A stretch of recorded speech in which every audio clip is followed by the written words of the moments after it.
Assalamualaikum warahmatullahi wabarakatuh. Perkenalkan, nama saya Muhammad Rafli Maulana Hartama Putra, NIM 2421400-125, kelas E, program studi Teknik Informatika, Fakultas Teknik Universitas Nurjadid. Nah, di sini saya akan mempresentasikan laporan ujian akhir semester, yaitu tentang kecerdasan artifisial, algoritma klasifikasi. Itu penjelasan pertama, yaitu ada dataset, yaitu judul studi kasus, judul studi kasusnya klasifikasi spesies bunga iris berdasarkan ukuran kelopak dan mahkota bunga. Untuk sumber datasetnya saya menggunakan iris dataset dan klasifikasi dan klasik yang pertama kali publikasi oleh Ronald Frisch pada tahun 1936 dan tersedia secara publik di UCI Machine Learning Repository. Dataset ini juga tersedia langsung melalui pustaka Scikit-learn atau Clear Dataset Load Iris. Jumlah data dan atribut, yaitu dataset terdiri dari 50 baris dan dengan 4 atribut numerik, yaitu atribut yang pertama sepal leg atau panjang kelopak. Untuk yang kedua ada sepal width atau lebar kelopak. Yang ketiga ada petal leg atau panjang mahkota. Dan yang terakhir ada petal width atau lebar mahkota. Terus selanjutnya atribut target atau kelas spesial dengan 3 kelas, yaitu stosa 0, Physicaler 0, dan Vigene 2. Masing-masing berjumlah 50 data sehingga dataset seimbang atau balance. Tujuan klasifikasi membangun model klasifikasi yang mampu memprediksi spesies bunga iris secara otomatis berdasarkan 4 ukuran fisik bunga tersebut, sehingga proses identifikasi spesies dapat dilakukan lebih cepat dan konsisten dibanding identifikasi manual. Nah, untuk yang kedua ada persiapan data, yaitu pemeriksaan dilakukan menggunakan df is null sum dan hasilnya menunjukkan tidak ada nilai kosong, missing value pada seluruh 5 kolom, yaitu 4 atribut dan 1 target. Terus pemeriksaan data duplikat, pemeriksaan dengan df duplikat sum menemukan satu baris yang terdiri duplikasi karena jumlah sangat kecil dari sangat kecil 1 dari 150 data dan tidak signifikan mengaruhi distribusi kelas. Data duplikat tersebut tetap dipertahankan pada proses pelatihan model, namun idealnya dapat dihapus dengan df drop duplicates untuk menjaga kebersihan data. Terus ada encoding data kategorikal. Tidak diperlukan proses encoding tambahan karena label kelas pada dataset ini sudah berbentuk numerik, yaitu 0, 1, dan 2 yang dihasilkan langsung oleh Clear Dataset Load Iris. Terus ada normalisasi data. Normalisasi dilakukan menggunakan standar Clear dari Scikit-learn agar seluruh fitur numerik memiliki skala yang seragam, atau men sama dengan 0, standar deviasi sama dengan 1. Hal ini penting terutama untuk algoritma KNN yang sensitif terhadap perbedaan skala antar fitur. Terus untuk yang ini pembagian data latihan dan uji dan data uji. Dataset ini dibagi menggunakan track test split dengan proposal dengan proporsi 80% data latih dan 20% data uji. Nah, untuk contohnya itu ada di sini. Nah, ini library untuk from scan dataset improve load iris. Nah, loadnya ada di sini, yaitu ada iris data dan iris target. Pembagian datanya ada di sini. Terus untuk decision tree itu di sini random stacks 42. Untuk decision tree-nya akurasi, ini untuk akurasinya diffusion metric. Untuk KNN-nya itu sini, terus KNN ini untuk akurasi, dan ini untuk decision tree hasilnya. Akurasi KNN yaitu 1.0.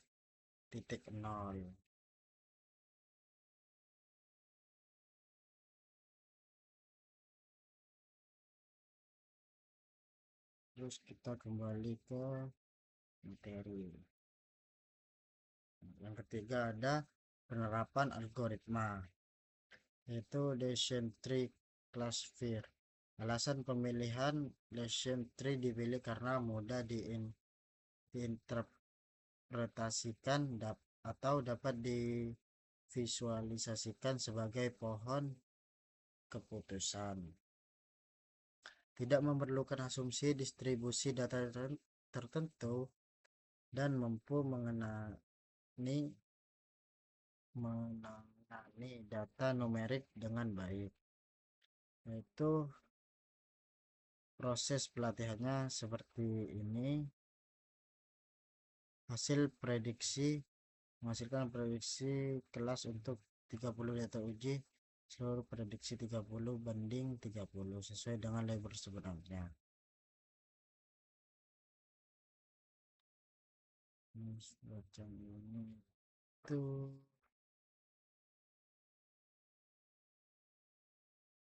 ini operasi ini kan operasi banding 30. Yang ini tadi decision tree. Jadi untuk perbandingannya itu ada di sini.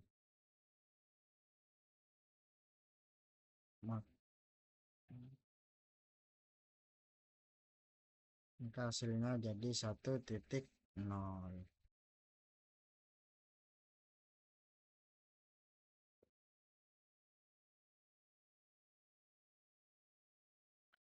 Untuk KNN, alasan pemilihan KNN dipilih sebagai pembanding karena merupakan algoritma berbasis jarak atau index based yang sederhana, namun terbukti efektif pada dataset yang pemisahan antar kelas yang cukup jelas seperti iris. Nah, proses pelatihan itu modelnya seperti ini. Hasil prediksi sama seperti decision tree, seluruh prediksi 30 banding 30 pada ujian yang label sebenarnya. Jadi untuk ini kan ada dua, terus yang ini kurasi banding 1 dan ini punya dash KNN, ini punya decision tree.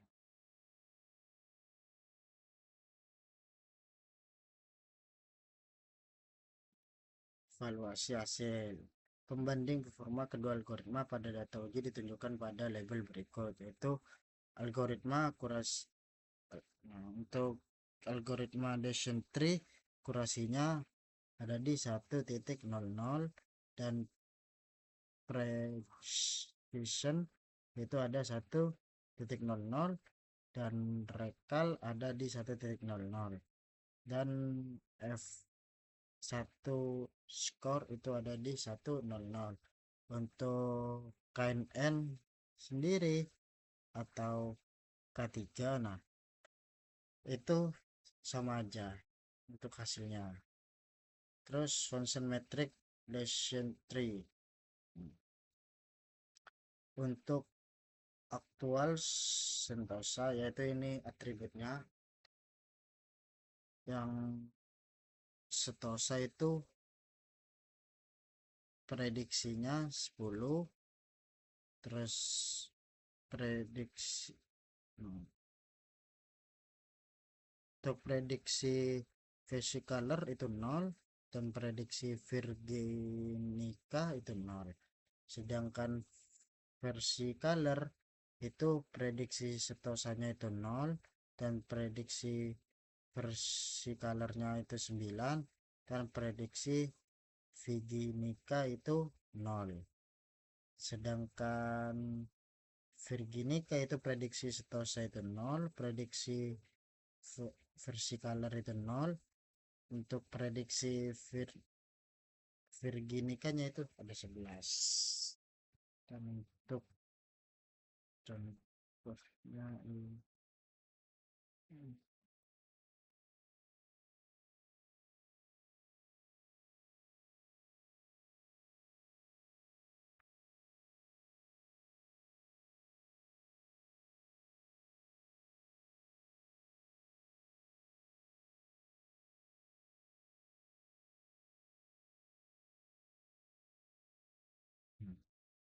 untuk prediksinya di sini.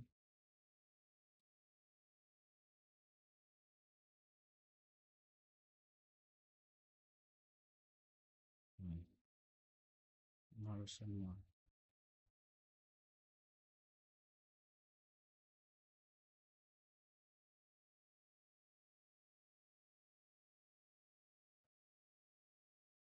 Terus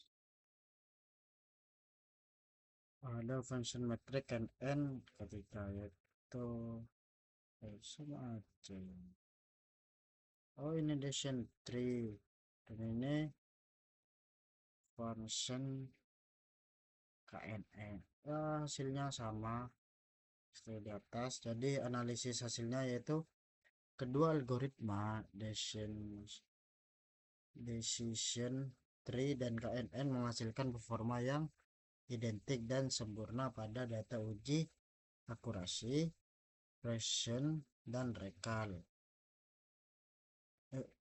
dan F1 score masing-masing sebesar 1,00 atau 100%. Function metrik kedua model juga menunjukkan tidak ada satupun kesalahan klasifikasi atau misclassification pada 30 dan 30 data uji. Hasil sempurna. Terus dapat dijelaskan oleh karakteristik data iris yang memiliki permisalan antara kelas yang sangat jelas, khusus pada fitur petal lag dan petal width yang secara alami mampu membedakan tiga spesies dengan baik.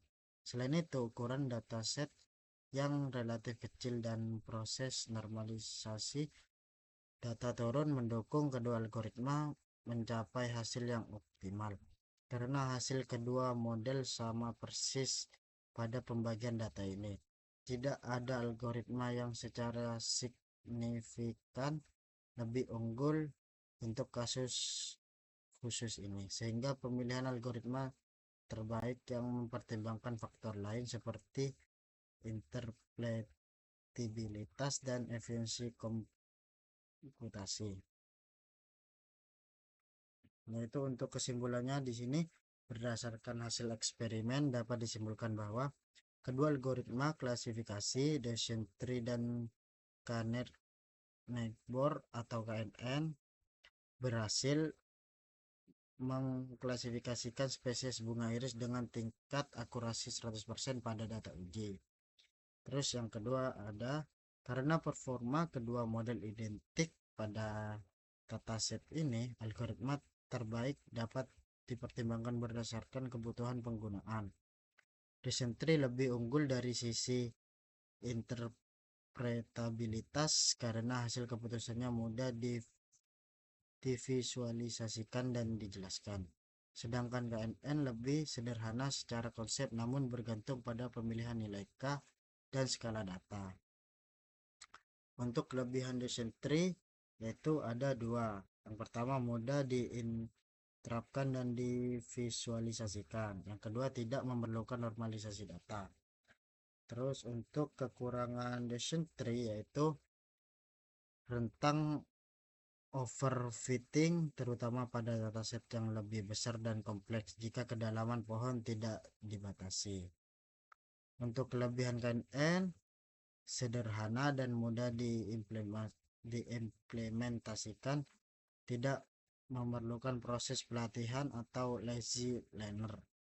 Kekurangan KNN yaitu sensitif terhadap skala fitur atau memerlukan normalisasi dan pemilihan nilai K serta proses prediksi menjadi lambat pada dataset besar. Secara